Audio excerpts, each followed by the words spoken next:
And National leader Christopher Luxon is disputing criticism from Goldman Sachs that his promised tax cuts will increase the cost of living. It comes as the Council of Trade Unions, a strong Labor ally, claims only 3,000 households would actually benefit from the maximum tax cut National is offering. Political reporter Amelia Wade explains. The campaign is rolling on for Labor without its leader. So good.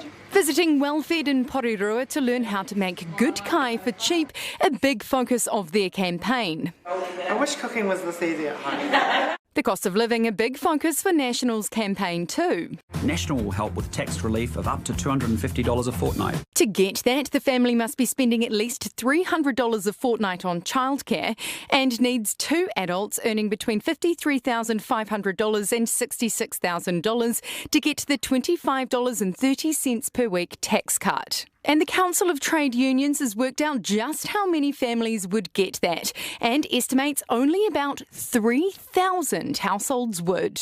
If the National Party disagrees with this analysis, it should show who benefits and when. How many families will get the $250? I can't remember exactly the full number. I can come back to you afterwards. National's also disagreeing with other numbers. The world's largest investment banks warning those tax cuts would actually make the cost of living worse by raising inflation.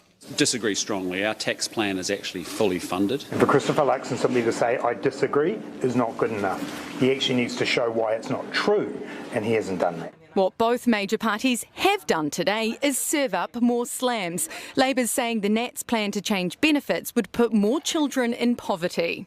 Chris Luxon, if he wins, the rest of New Zealand loses.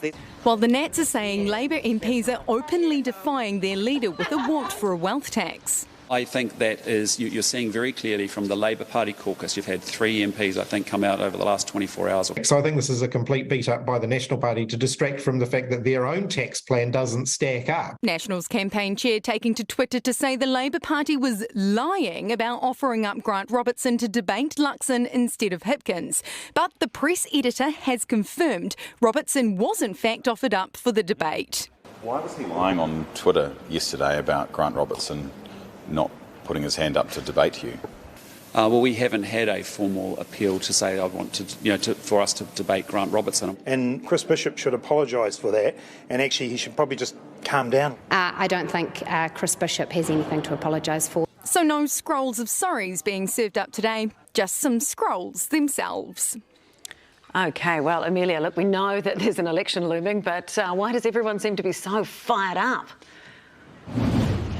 Well, News Up understands from Labor's own internal polling that National's numbers are falling and they're now hovering around that 35 mark, and it consistently shows that they will need New Zealand First to form a government, and that clearly has the National Party spooked. We sent the Council of Trade Unions numbers and workings in my story there to the National Party today in good faith so that they had adequate time to respond, but instead of responding, they fired off a conspiratorial PR trying to pin that on the Labor Party. And yes, the people involved in the calculations were part of the Labor Party, but they haven't been for years. So this shows that the National Party is looking increasingly desperate and panicking and unable to answer very simple questions about their own tax policy.